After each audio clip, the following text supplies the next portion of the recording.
Okay, so today we're going to do creating custom subassemblies. So I'm going to go into really in-depth on subassemblies so you have a good understanding hopefully by the time you leave this class today that you know what subassemblies are, what parts make up subassemblies, how they work, how they're being displayed in different views and plan in assembly design view and also in cross sections, and be able to manipulate those however you need. So let's get started with that. Let me switch back to Civil 3D here, sorry. And I'm going to just break a brand new drawing with our template. So I'm going to go up here and hit the Q New. And to start, your assembly design, really, you can just start any blank, blank drawing with our template and pick anywhere on the screen to place the assembly marker. To go ahead and get rolling with it, you have to go to the corridor pull down and hit Create Assembly. Under there, you can name that assembly. We're just going to leave it, use the template so far, and really all these defaults are acceptable, so just hit OK and pick a spot on the screen. It's going to automatically zoom you in to the location where that assembly marker was placed. From that point, you're going to bring up your AutoCAD palette here. Now this palette is sometimes referred to as the HRG palette, although HRG's palettes are only one little piece of it. And if you've been using Civil 3D, you're probably familiar with this for getting all our details off and so on and so forth. We're going to bring that and right-click on any of the gray bar area here. You can click down here or up here, it doesn't really matter, it just has to be in that gray bar. And click on Civil 3D Imperial. Of course, if you were doing metric, you would click the metric category there. And that will switch over to bring up all the Civil 3D Imperial subassembly tabs. And in there, you have a whole bunch of options. This first tab is sort of pre-built entire assemblies. So what's an assembly? Whenever I say assembly, you can, in your mind, switch that over to road typical cross-section. But with Civil 3D, we can even go farther than that, and hopefully I'll show that here at the end of the day. So we can really go out beyond just doing road design with corridors and assemblies. We can go into drainage, showed that in the past here a little bit, and also tunneling and so on and so forth. So we'll get into that. But this is the initial design intent for assemblies and corridors was to do road design. So you'll see some pre-built ones here from Autodesk. Quite frankly, I never really used these. And these are whole assemblies, as you can see. If you ever clicked on that, you can see they have the whole assembly marker, so on and so forth. If you go on the next couple of tabs down, these are your sub-assemblies. So these are the pieces of road that make up the entire assembly. So through explanation, let's just go and click on a couple of these. Any given road project, even if it's an emergency access drive, anything at all, I would always use this lane outside super. So what's that mean? Well, this is going to give you a standard lane for pavement, one side of the road. And outside super means that when the curve super elevates, it's the outer edge that's going to super elevate on this. That's how this is designed. What's the difference between lane outside super and inside super? Well, only if you were doing a divided highway would you think to use inside super. Realizing that that is very little of our work here at HRG. We're not going to even go, I've never used this. I don't probably know anybody that's used lane inside super. It is there, but outside super is what you want to use all, by default. The tendency is folks want to go down here, this Imperial Basic, and they want to use these basic building blocks. And I would suggest to shy away from those because they're too basic for the designs that we really need to handle. And what will happen is you'll start to use those. They're very simple, but ultimately they'll have shortcomings and you'll think the software is very limited. Well, really you're just using too basic of subassembly. So I try to stay away from these. For a lane, you should always be using lane outside super. So let's look at this one. To attach these to assembly marker, it's as quick as you click on it. You click on the assembly marker, and it places the subassembly on the assembly marker.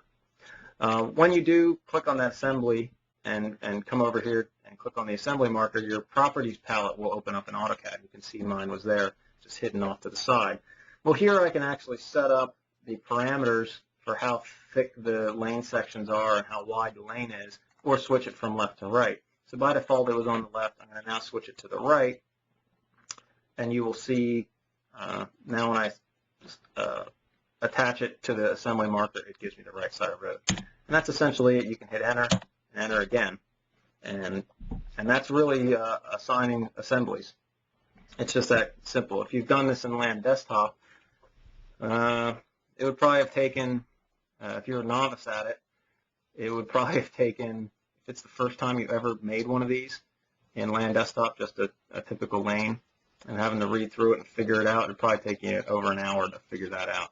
Now, once you get good at it, it'd probably still take 15, 20 minutes to get this in there with all the transition points and so on and so forth. So you can see there's a lot of time savings right there. From this point forward, subassemblies are pretty versatile. I can copy this entire assembly marker up, and when I do that, you'll see the subassemblies go with it. I can delete the left side if I'd like to. I can click on any one of these assembly markers, these subassemblies. I can hit, click on the subassembly, hit subassembly properties. I can go into the parameters here, and these are the same options that were in the properties palette when I attached it. And I can change pavement widths. So say I'm going to do a foot of each section, which is way overkill, but you can see the width automatically adjusts on the fly. So they're really versatile. And you know, attaching subassemblies, so on and so forth, it's pretty straightforward. I can even delete an assembly down here, maybe delete both of them, and I say I want to copy this one down to here. All I have to do is right-click on it, hit Copy To, and I can pick this lower assembly marker, and it copies that down. So you can take assemblies and copy stuff from one to the other and flip them around. If I wanted to mirror this onto the other side, I right-click on it, hit Mirror, and then pick the assembly marker, and it mirrors it to the other side of the assembly. So you could maybe have 2 or 3 of them. You know, I could even do some stuff like this, copy this one back up to here, delete this. Maybe I want to mirror both of these. I highlight over both, hit Copy To, and pick the assembly marker. And of course it didn't do it because there's 2 lanes. When you do a lane on lane like that, it's not going to, it would need to be a shoulder on this side. So going off script a little bit, just trying to show how you can do that. If you really needed to do that, I'd probably do mirror, hit this one, mirror again, see if I can get this to work yet, and mirror both. But if you have 2 lanes side by side, you can't do both at the same time for the mirror command. As we covered in boot camp, and I'll move on to the more advanced stuff here just a little bit, just want to cover some of the basics for the first time people seeing this. If you do mirror any subassemblies, you have to right-click on the subassembly, hit Properties, and you have to fill in this name. Let me show you what happens here. There's a little glitch in the software so that if I go to Prospector, I can see here's my assemblies. I have 2 assemblies. This was the first one, and then I copied it up, so it gave it that 01. And I can rename these at any time. I can right-click, hit Properties, and rename them. Here you can see here's the list of subassemblies. All these here are the ones that I mirrored. So a little glitch in the software, when you mirror them over, you have to add back in that lane outside super designation. So you can either do it in Prospector or right-click on the subassembly in the drawing. But essentially, you have to go into Subassembly Properties. I usually go to the Parameters tab and just use my keyboard and do a Control Copy of the subassembly name, and then just bring it over here and paste it in. Make sure to take that decimal off. So there's a little tidying up there if you do a lot of mirroring,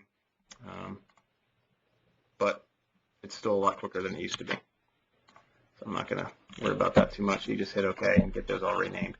Do you absolutely need to do that? Probably not, but it is going to get you later on.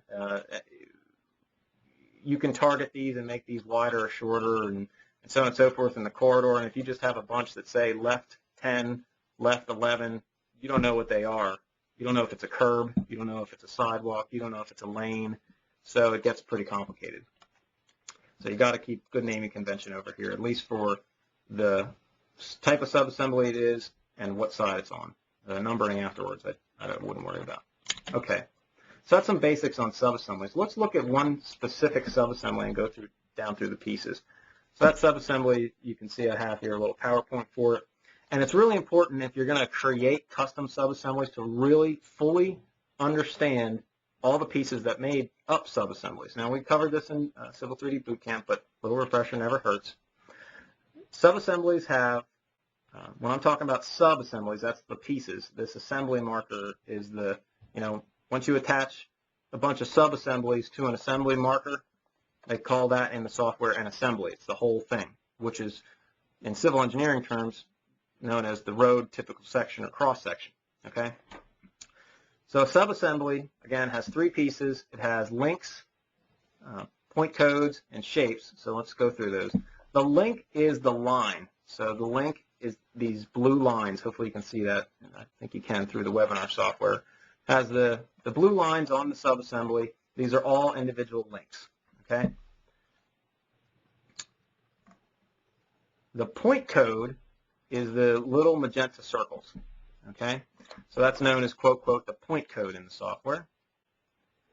And when you have links that enclose an area, that gives you a shape. So the shape is the gray area. So links, point codes, and shapes. Links, the lines, point codes are the little points, the circle dots here, and the shapes. So what are those used for? And this is where we didn't talk about so much in Civil 3D Bootcamp. We discussed these terminology, but we didn't say what does it really hash out to? What's this mean to me? Well, if you have assembly again, a link in the software can be used to create a surface, apply rendering materials, and they control any of the hatch patterns in plan view hatch patterns. So that's what links do. So I can tell the corridor to create a surface from all the top links. So that would create a surface using all the links on the very top of all the assemblies. So if I had curb out here that came up and across, those would also be top links, and it would create a surface using all those top links. Triangulates, I don't know really how it does it, but it creates a surface from it, and it's accurate. Same thing for rendering materials. When those are applied, if you're going to do a roadway design and upload it into Google Earth to show your client, send them a KMZ file. I think that's what they're called, KMS, something from Google Earth. That would be a rendered roadway. That rendering material is applied to the links. And plan view hatches, if you do use our template from at least 4 months ago, it's been updated that whenever you add pavement section that does a cross hatch for full depth or a dotted hatch for overlay, those hatch patterns are coming off of these links. And I'll show you those in a little detail. Point codes are used to stretch the subassemblies or sign feature lines. So these point codes, they'll have names, and we'll get into that in a little bit, and that's what's used to make this assembly stretch out wider or more narrow. So if you have a right turn lane and the width of the road needs to stretch out and get wider, you can have this point code, any of these point codes here follow either a survey figure, a polyline, a 3D polyline, a feature line, or an alignment. So they can now, in this version, 2009, they can be attached to all kinds of different elements that will make the road get wider and narrower in your corridor model. Again, feature lines are the line work you see in plan view. You can actually have your line work generate automatically from your corridor model. So instead of drawing that edge of pave in as a 2D representation, sort of dumb line work, you can actually have that edge of pave generate right off the corridor model, and those feature lines would connect all these point codes together and go down the corridor model. So benefit there is when you update your corridor model, your layout changes with it automatically. The shape is used to compute volumes, and the hatch patterns in cross sections are assigned to shapes, and the shape is the gray area. Each one of these gray areas here is a different shape, okay? And this is really important to understand these, what the elements are of subassemblies and what do they do, what's it mean. Because there's a style that essentially controls all these different things. And since this style controls the links, the rendering material, the plan view hatches, doesn't control stretching, it doesn't really control assignment of feature lines, but it controls the hatches and cross sections. So it's a style that controls a lot of different things. That's called a code set. And that code set, and I'll show you here in a little bit, adjusts how all these things look in different views. All right, so let's clear that off again and look at some more things here. All the assemblies in Civil 3D, subassemblies, all have this top link called quote, quote, top. That's just the name of that link is called top. Okay? And all the subassemblies have a link that goes around the bottom of the specific subassembly that is called datum. So it's important, again, to realize that when you're creating custom subassemblies. Because if you create a custom subassembly and you give your top link the same name as top, when you go to create a surface from your corridor, and usually the easiest way to do it is to create surface from top links, your custom subassembly will work in concert with all the rest of the subassemblies that come out of the box in Civil 3D. So if you use the same naming convention for at least the top and the datum, it'll just make your life easier when you're creating surfaces or doing volume calcs, because usually volume you would take out the material here, so you'd come off the datum surface. Now in paved sections, for this example, and this part varies, the magenta text items here, these are the names of the links within the pavement section, and it varies, because curb doesn't have pavement section, of course, so it wouldn't have pave 1, pave 2, base, subbase. But if curb does have a subbase, because it can represent the stone underneath your curb, so that is named subbase in the curb assembly. Where's my mouse here? Okay. Notice here the very top link shares two names. It's called pave, and it's also called top. So links can have multiple names. They don't have to just have one. You can assign as many names to a link as you'd like. Again, pave 1's the second link down, pave 2, third, base, and then subbase. And that's standard for all the road sections in Civil 3D. So if I switch back over to the program here, and you look at these road sections down through here, that's standard for all those road sections in there. That you have the top, pave, pave 1, pave 2, base, subbase, and so on and so forth. Depending on what their design intent is, you might have more or less. But again, there's a lot of consistency when the programmers put this thing together, that all the subassemblies have a top link. All the subassemblies have a datum link. The stuff in between varies, but features or subassemblies that are similar, like pavement sections, those names are all the same. So again, if you are making a custom subassembly and you can stick and follow this kind of naming convention for pavement or curb or anything, it's just going to make your life easier when you're pulling surfaces or trying to do volumes or so on and so forth. Because these shapes also have names, and these point codes also have names. Okay? So let's look at, how do I know, this is just this one subassembly. I didn't even show you the names of the point codes. I didn't show you the names of the shapes. So how do I know this? Well, I can't go through each one. We would be here for a couple days trying to do that. It's pretty simple, though. If you're looking at any specific subassembly, all you need to do is go into the Properties palette here, or the AutoCAD palette, right-click on the subassembly and hit Help. And that's going to pull up and open up the help file and take you right to that subassembly. You can see it just browsed me right to the location I need to be. All the subassemblies are here. So I can click on all different ones right at this location. But right now we're doing lane outside super. I'm going to browse down to the bottom, and I get this great picture of the subassembly. So this graphic down here should look familiar. And you do have to do, you have to use this graphic with this table, and this is the same for all of them. So if I go and look at L1, that's link 1, as you can see, I told you it has a double-coded name. It's called top and pave. They're both the same. L2 is called pave 1, L3, pave 2, L4, base, subbase, and datum for the bottom.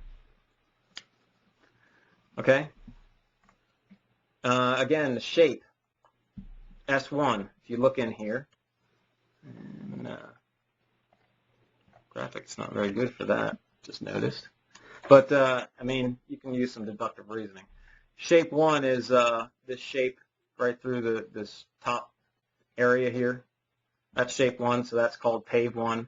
Shape 2, S2, is second level down, and so on and so forth. So that's, important to know when you're trying to compute volumes. They're going to need to know what you're getting here. Let's look at the point codes here real quick. So point code 1, P1, is called the crown point. P2 is the edge of travel way. Okay, P2 over here, if you can see my mouse. That's the edge of travel way, right here. So when you're looking in the corridor and you see this name, this ETW, and you're like, what the heck does that mean? You might need to refer back to this. There are some similarities. It's not like you're going to have to look at this help every day. The outside top edge of any of the pavement sections is always called ETW. So when you're stretching assemblies in and out or signing feature lines, ETW is going to be basically where your curb, if you have curb, is going to meet your pavement or just your edge of your pavement. And then you go down through the different pave levels. So ETW pave 1 is going to be P4. So that's the outside where pave 1 meets it, so on and so forth, all the way down. Again, let's look at a piece of curb real quick and see what we get there. And, hopefully this I don't lose anybody here, because this stuff is important to understand to have success with creating additional subassemblies. So here you have a whole graphic. You don't have the pavement layers, but again, L1 to L3, L1, L2, L3 are all assigned top as their link name. So when you say create a surface from top links, it's going to come across the pave. Since this is named the same, these links for the curb, it's going to also use top here, and that surface is going to use these. And then the same thing, this has shown an urban curb. Well, the grass area, this link here is going to be called top, and so is this. Now they'll have different ones. You notice this is top and curb. So I could create a surface that only uses my pave link name. So I get a surface that's only the pavement, not the curb. So you can see there's a lot of variety there. The bottom, again, is datum or subbase, and so on and so forth. You have S1 is curb, and go through them all. So hopefully that makes sense. You're going to need to be looking at that help when making custom subassemblies to make sure you can match up as much of the naming convention as possible, so you just streamlines the whole process. Okay, so those are our subassemblies, and that's the naming. And let's go into how to make a custom subassembly. What I'm going to do is just delete this one. You can see I have no subassemblies here. Another thing that I'm debuting here at this class is a whole set of subassemblies that you can just insert into your drawing, so you don't have to make these all from scratch. So to use this, it's something I can't unfortunately put on the palette because it doesn't insert correctly and it screws up the naming convention and so on and so forth. But you have to use the AutoCAD insert command. So I have a blank drawing. I'm using the AutoCAD insert command. Just type insert the command prompt. I'm going to make sure to have explode checked on. That's important. So don't forget that for when you're inserting this block that's going to have all these assemblies. And I'm going to specify my insertion point. I guess I'll just uncheck that and have it insert at 0, 0. Usually you would check that on because your project's way up in state plane. And you don't want to have all your subassemblies way down at 0. You do a zoom extents and you wouldn't be able to find anything. So usually check that on and place your subassemblies near your project. I'm going to uncheck it and just have it come down at 0 since there's nothing else in this file. I'm going to hit the Browse button here. And this is a path you might want to jot down. It's R, AutoCAD, FLib, Design. So it's out there for everybody right now. R, AutoCAD, FLib for Figure Library, and then under Design. And and there's a block in there called Assemblies. So click that Assemblies block, hit open, hit OK, and it's going to take a little bit for it to insert it into the drawing. Give it time. You're saving probably about 20 minutes, so the 15 seconds it takes shouldn't cause you any heartache. And you can see now I have a whole boatload of assemblies here. And I went goofy there. Let me try that one more time.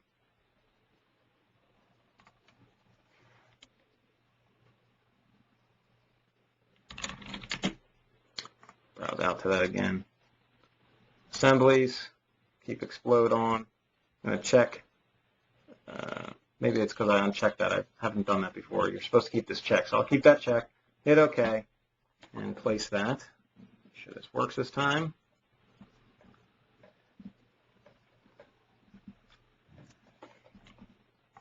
There we go. You can see now they don't have the 01 behind them. So what we've made up here is a whole catalog of assemblies. And I want to add to this a little bit. I was working on it this morning, but we'll add to this so you have some overlay and widening. And it's really just all the options you might need. So, you know, on Pittsburgh area, the western part of the state, they use a lot of wedge curbs, so we have hopefully everything you'd need here. You got the lane, the wedge curb on it, some daylights, and then you're going to have to edit these, but they're all here to get you started. And if you've done corridor design, you know that sometimes you need it the full section, sometimes you need the curb not on the, you just need the curb on the right, sometimes you just need the curb on the left. You need just the right lane, just the left lane. Sometimes you're doing the intersection, so you need the assembly to be on the curb face itself and project back to the center line, so on and so forth. So this should get you a good start, again, between the vertical curb and the edge of travel way. You can use this edge of pave sub-assemblies if you don't need curb, if you are doing vertical curb, and so on and so forth. Now, for any given project, of course, you'll have to come in here, right-click on these sub-assemblies, and maybe set up your pavement thicknesses to whatever your design of your project is. But maybe you don't know that right away, so you just get started. You can change these at any given time and then do your volumes or materials or just cross-sections to show the right thicknesses, and it's all there. Again, going to expand the overlay and widening to have that be fully, have both sides, so on and so forth. So with this assembly list here, you might need to do a bunch of things. Like maybe you have to change some width, so you might have to go into this assembly marker. Just let me take this line and send it to the back. Right-click on here and change the assembly properties. So if I right-click on this stick, hit assembly properties, and I go to construction, I can see here's my 2 lanes, and maybe I'm doing a 30-foot wide road. So I have 15 here, and I'll have to do 15 down here. Hit OK, and you can see that road got a little wider there. And I'd have to do that down through here for each one of these. Say you are doing overlay and widening, and you're going to, I don't know, do wedge curb on this side. So I'm going to delete these 2. Well, I can use this template to get the wedge curb already. It's up here. So I can click on, the wedge curb the way they need to. Our guys out in Pittsburgh, Justin Kaczynski, set this up. Need to have a couple different sub-assemblies to make this model as correct as possible. But I might need to click on these, and I don't know if I can copy them all the time, but I'm going to right-click on all of them, hit copy to, see what we get, and come down here and paste it, and there you can see it did copy them all. Now, why are they different there? Well, Justin's design when he did it had a certain road thickness that was, a little thinner than I think Josh Sadison set this one up that had a, little thicker of a road. So you'd have to make the pavement sections match, but you can hopefully see how you can grab and move and copy and mirror things. And then when you're done, so say I'm just doing overlay and widening, I could copy this whole thing down for the pieces that are missing. And what you want to do, of course, is copy the piece of text underneath it and also the assembly marker. And maybe turn on my snaps here.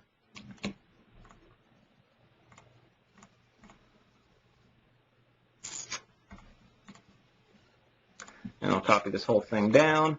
And if I hit regen, you can see the name of that text changes. Well, if I right-click on the assembly marker, hit Assembly Properties, and I call this, I don't know, curb, right, whatever. Hit regen again, you can see the text automatically updates, and then I just delete these two. So then I copy the whole thing down again. Just have to grab the assembly stick and the piece of text, hit enter. And I can mirror the whole thing over. Can't mirror this subassembly. If you remember in the overlay and winding class, you can't mirror the overlay and winding subassembly. So I have to put a negative value on this one to get it to the other side, mirror this stuff over, and then I could change this to curb left, so on and so forth. So that's going to be sort of done already for you next time you really bring this in. I got to get a little more work done on this, but hopefully you can see that that's going to help you.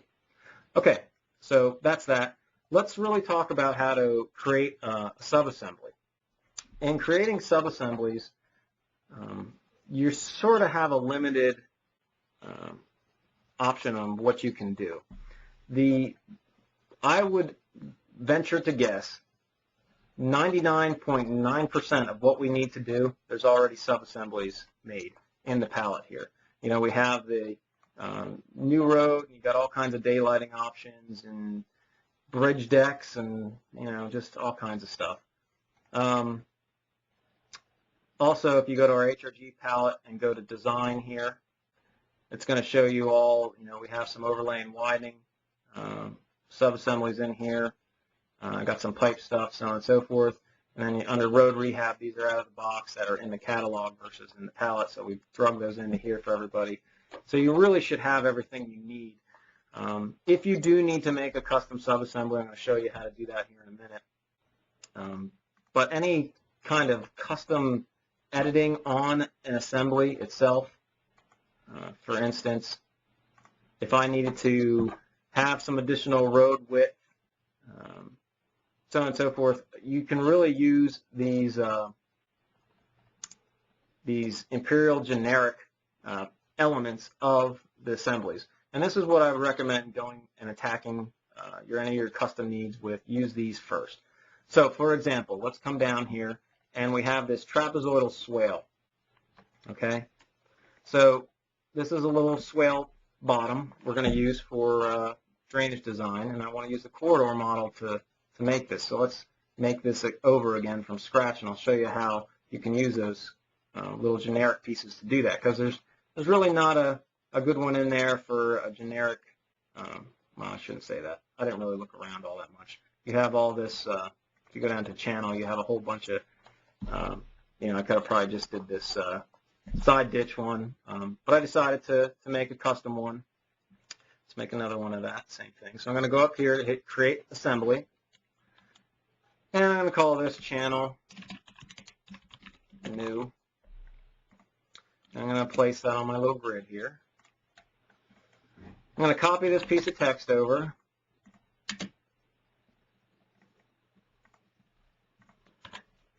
Double click on it. Double click on the field. And hit this Select Object and select this new marker I made, and make sure to hit Name here again. So that text will fill out with that name.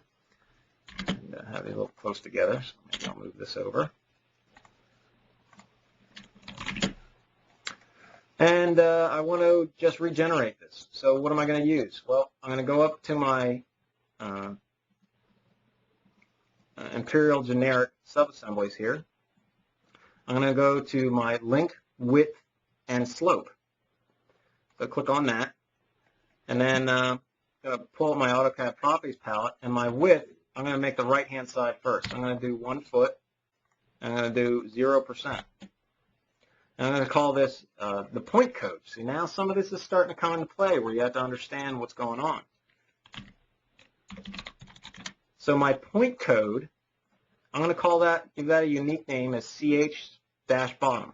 When you're naming these, try to keep no spaces in your names and try to keep the names as short as possible.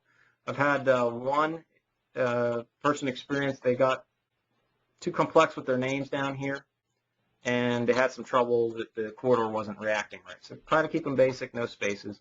You can see by default it has the top and datum link both in one because it's just a sliver of a line. So that's good there. And omit link, I'll show you what that does here in a little bit, but we're going to leave that on. Now it's saying the left side, I'm going to do the right side. And I'm just going to select that assembly. So it puts this little piece of, channel bottom. So it's going to be a 2-foot wide channel ultimately here. From that point forward, I'm going to go back into my palette. I still have that same, it's still in the attach mode. So I'm going to go into my properties palette. I'm going to set this to a 33%. It's really 33.333%. And that gives me a 3-to-1. I'm going to do channel side. Okay? And then pick the end of that assembly here. Now, messed up there a little bit, which will give me an opportunity to show you what I need to do to fix it, is I didn't change the length. So if I wanted to change the length, I have two options. I can right-click on the subassembly itself, or I can click and right-click on the assembly marker. If you do the subassembly individually, you just get these subassemblies properties. So if you go to parameters, it's just this one subassembly. So I can go in here and change the width and say, you'd have to figure out how deep you want your channel and so on and so forth to get the length that you need there. But I'm going to do 3-foot length here. And again, to show you, if I click on assembly properties and go to construction, now you can see both of those. So I can get to the same thing and change the parameters here. It's just in assembly properties I can see everything. Well, from that point forward, I can really just click on both of these. Try this mirror again and mirror them to the other side. Now, I said whenever you mirror anything, you always have to come into the subassembly itself, hit subassembly properties, go in and copy the assembly name and paste it into here. And unfortunately, that's just what we have to do. Hopefully in the next version, that's fixed. And then I can right-click on my assembly, hit assembly properties, and go to construction. And I can see, the right side. See how it says right here, and this is the left side. So really, another good name for Group 1 and Group 2 is right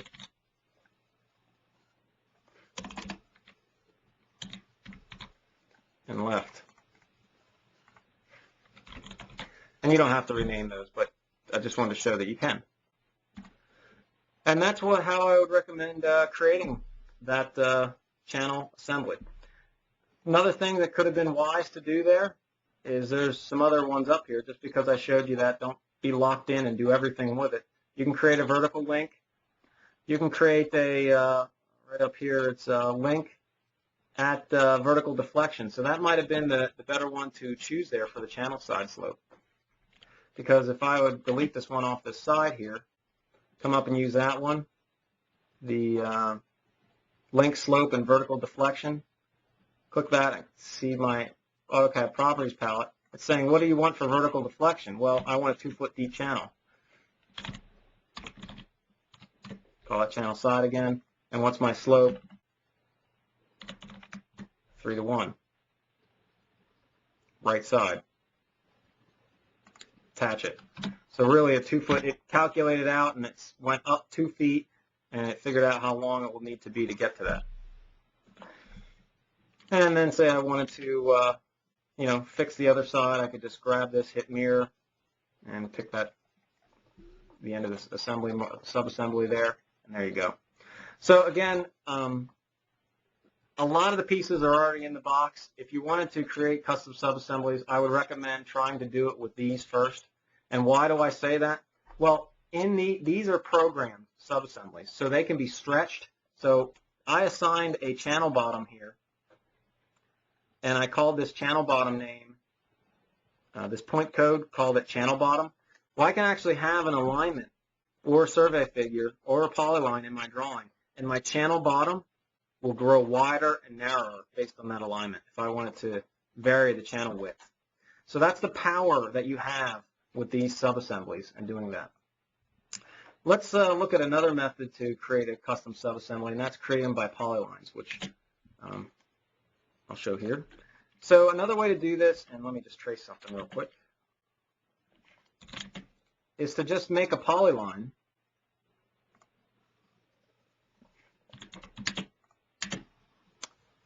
So I'm going to make a polyline that represents my channel. Erase all these other ones here. So I'm making a polyline to make the one side of the channel. Well, in this option, I can go up to corridor, hit create subassembly from polyline. So this is an overlooked option in the program. It's always available. I can click that assembly and call this channel maybe right, I don't know, and hit OK. So now you can see it made one whole subassembly from that polyline. If I right-click on this and hit Subassembly Properties, and I go to Parameters, you can see it's blank. So this is the downfall of making subassemblies from properties, from polylines, is they're not adjustable. I can't go back and say, oh, I want to make my, my corridors built, everything's all graded out. I can't go back and say, oh, I want to make my channel 4:1. You could do it because the corridor assigns this assembly, so you'd have to just redraw it in and make new assemblies from it, and then the corridor would update. But you'd have to redraw it. It's not as easy just changing a parameter here. And under point codes. Now, look under point codes for right now. We're going to talk about how to assign point codes because this is just a blank assembly. There's a link and points here, but there's no names. It doesn't know that this is the top link and the bottom of that's the datum, and this is the channel side, and this is the channel bottom. So I'm going to assign those point codes, and you can do that. I'm going to hit OK. I'm going to right-click on this new subassembly I made, and you can see in here there's some options. So I can add code. When you see add code, don't think just add point code. It's add link code, point code, or shape code. You can remove codes, add a shape, remove a shape, and modify the origin. So that caught me for a while because, quite frankly, the only real purpose I saw that I needed to use these to make these subassemblies from a polyline in the past was, that's how I made these circular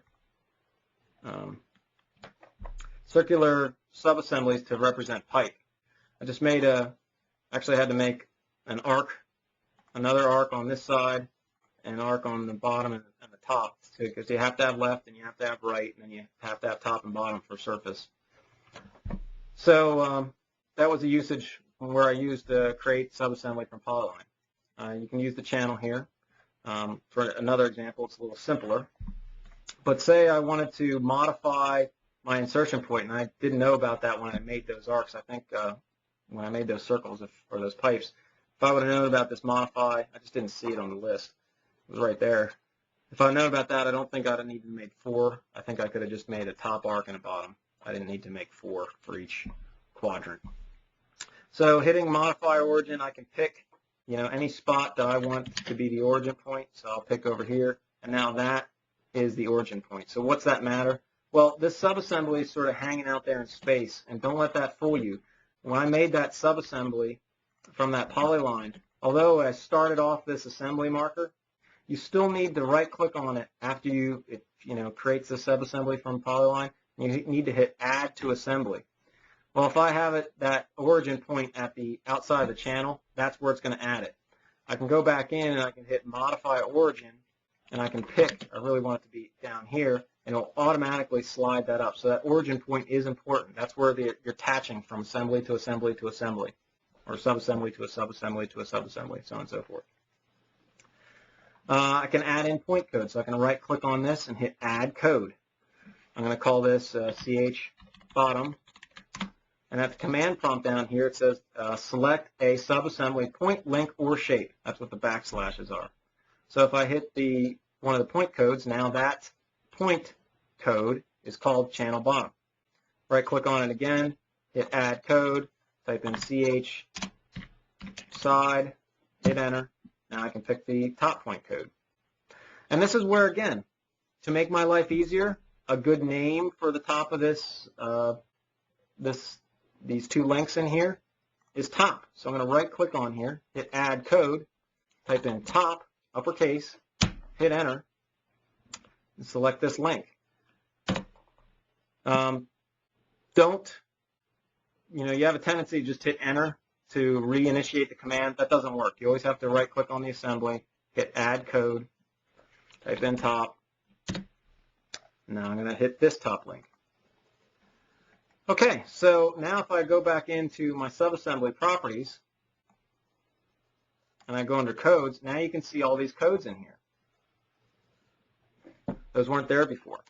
So now with those codes, I can assign, as you can see my links, I can assign render materials, labels to those, styles. I can assign styles here under my point codes. I don't see we would ever do that, but feature lines, when I put this into the corridor, I'd be able to assign feature lines here. And I don't have any shapes.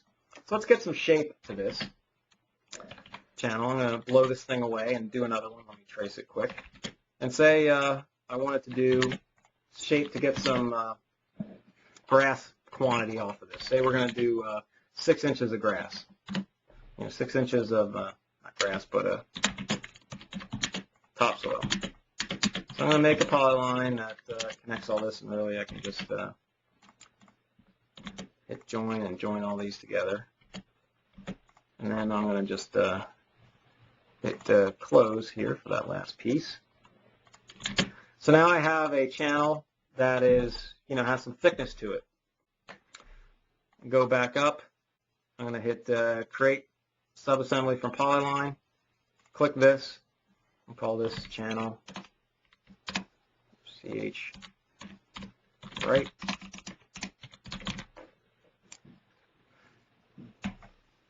Okay. Add code. I'm not going to go through all but I could go and assign names to each one of these point codes. You don't have to.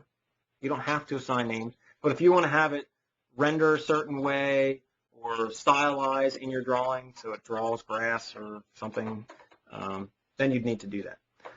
Right now I just wanted to show you the shape aspect since we didn't have an enclosed area before. So I'm going to call this topsoil. Hit enter. And it says for shapes, it's a little different. You have to actually select the link, the enclosed link area, and that will give me the shape area through here. Okay? Is there any questions on that? That's essentially all there is to it. When you're assigning names to the subassemblies or to the links, shapes, and so on and so forth, it's really for how they appear. Okay, so let me go into appearance here, and then we'll end with that. So each subassembly and assembly has those links, point codes, and shapes. And I said that those control the appearance of all this stuff. Where does that happen?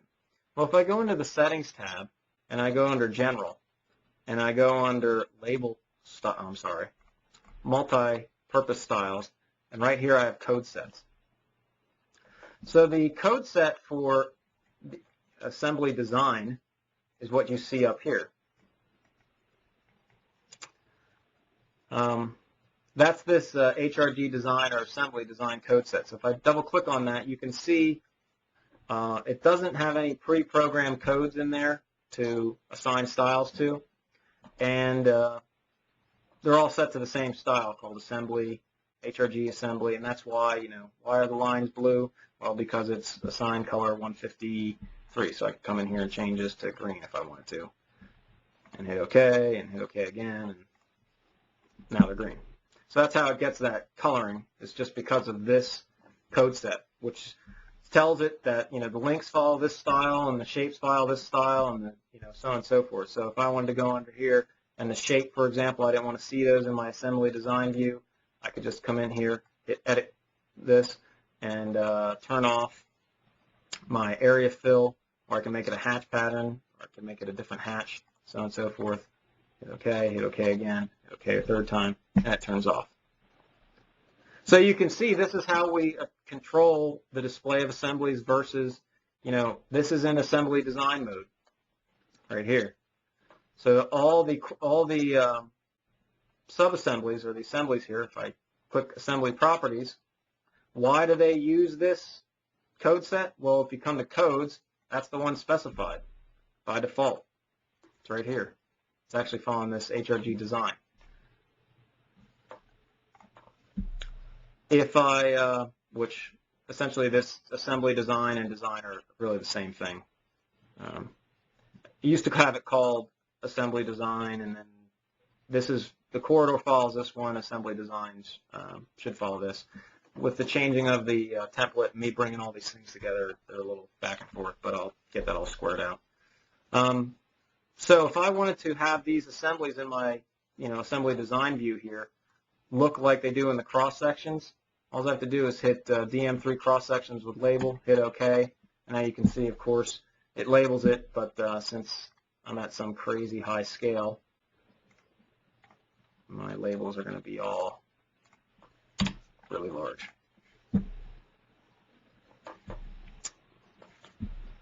So a corridor model, and the links are shut off. That has to do with the, because it's not a part of a corridor, so the links don't show up there.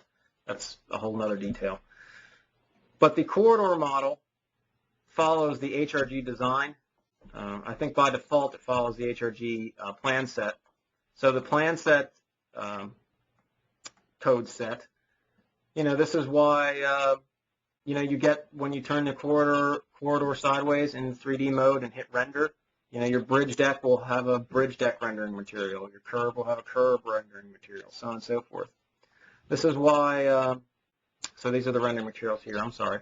And the material area fill style, these are the hatch patterns that when you're looking down on your corridor model, that's why they have different hatch patterns on there. So bridge deck will look different than pave, which will look different than curb, and so on and so forth. Point codes are really all set to no display because you don't see those when you're looking straight down. And again, shapes, you don't see those when you're looking straight down, so those are all turned off. Let's look at the DM3 cross-section with labels. Well, in this one, your links, this is targeted to be used for cross-sections. So looking straight down, you wouldn't have a render material. You wouldn't have an area fill, or a render material, but you would have label styles for those links. And that's because this code set has assigned that pave has the DM3 flat grade label style assigned. That's why these labels show up. So if I go into this code set and I change this to none, hit apply, and hit OK, you're going to see those turn off. These names over here, you create those. It's not any magic there. You essentially can create a new entry by hitting add. It's going to ask me for some style stuff. I'll just hit no or none, and there's my new code. And this name needs to exactly match the names that are in the help. Remember in help we looked at that edge of travel way? Or actually, sorry, I'm on the link. Edge of travel wouldn't make sense here for under links. But we looked at on the links, it was pave 1, pave 2. Well, if I didn't want, if this wasn't in here, it wouldn't know what to assign it, so it just wouldn't do anything. It would follow this no code or default at the very top. It's a confusing thing. Hopefully this helps make a little sense. We're just about out of time. If you do have questions on the code sets, it does control a lot of how, our cross sections have the hatch pattern shown for the sub base. How do you turn that off? You need to edit the DM3 cross section labels code set. If you don't want your cross sections to be labeled at all, you can use this. It's the same one here. Just use no labels. Everything else is the same. It just doesn't have any labels assigned to it. Those codes, again, these code sets are using the abbreviations that you can find in the help. So if you need to know what R wall is exactly for a retaining wall, and you want to assign some hatch patterns to a retaining wall that you have on the design, we need to come over to your palette here, go to the Imperial. I think it's under Imperial Structures. Yeah, we have retaining walls here. Hit Help. Go down to the bottom. Look here, and what are you trying to do? Do you want this to have a hatch pattern here for this retaining wall in your cross section? We'd look at S1. Okay, that's our wall. Essentially, you'd copy that. Go edit. If you're using this one for your cross sections, you'd go edit that. Since it's in the cross section, you have to make sure that's down here. You can see it's not down here. You can hit Add. Give it any kind of, you might have to make a new style. Here we already have one for our wall, retaining wall. And make sure that that code name exactly matches. Apparently we must have that in here somewhere. Yeah, it's already here. But you paste that name in there. Notice you can import the codes. Another way to do it is hit Import Code, and then you can select either the subassembly, an assembly, or the corridor model. And that will import all the codes. If you select the corridor model, it's going to import all the codes that that corridor model uses. If you select an assembly, it's going to import all the codes that that assembly uses. That's the stick here. And if you do the subassembly, it's going to just get the codes in that subassembly. So you don't have to type them in. You can just import them. But hopefully you're seeing the cross connection between all that kind of stuff. To leave off, I do have one thing. To make people ponder a little bit here what you can do with these, because we didn't even touch on the versatility of subassemblies yet. Marked point is another thing you might want to look at in the future. A marked point here is if I go back into my generic, essentially if I use marked point in concert with link to marked point, that's going to allow me to have a line on a profile down here and come up and target maybe the edge of the road. So as the edge of the road goes up and down, that marked point goes up and down, so that link will automatically adjust, and my surface will just always come up and target for that edge of the road. So you can back target using marked point and have a fully adjustable corridor there. Another thing to think about is, this is, how versatile is creating subassemblies in the manner I just showed with adding all the little point codes and stuff. You can do tunnel design. We don't need to do that, but it just gives you an idea of what can be created. Here they model the tunnel going underneath. This is over in England. With Civil 3D, they model the tunnel. You can see the render materials here they're working out. And this is going under one of their ponds, rivers, creeks, so on and so forth. You can create custom subassemblies that are fully stretchable and expandable and everything. You can create these kind of subassemblies if you'd like. You just have to know a lot. These are basically coded. They are following .NET code. If you go to au.autodesk.com, go to online classes and type in subassemblies, there's a whole bunch of classes here you can click on and access, and there's videos on how to do that. If you've not signed up with AU yet, and you need to do that in a certain manner to get access to that so they know you're working for HRG and we have access to AU online classes, just go to our intranet site, go to the Engineering CAD Resources page, and come down to Autodesk Online Training, and right here, Autodesk University Online, free videos, blah, blah, blah. If you already have access to the subscription center, just log in through that. If you don't know what I'm talking about right now, follow these steps right here. There's instructions on how to sign in, make an account through Civil 3D so it activates and knows you're coming from HRG.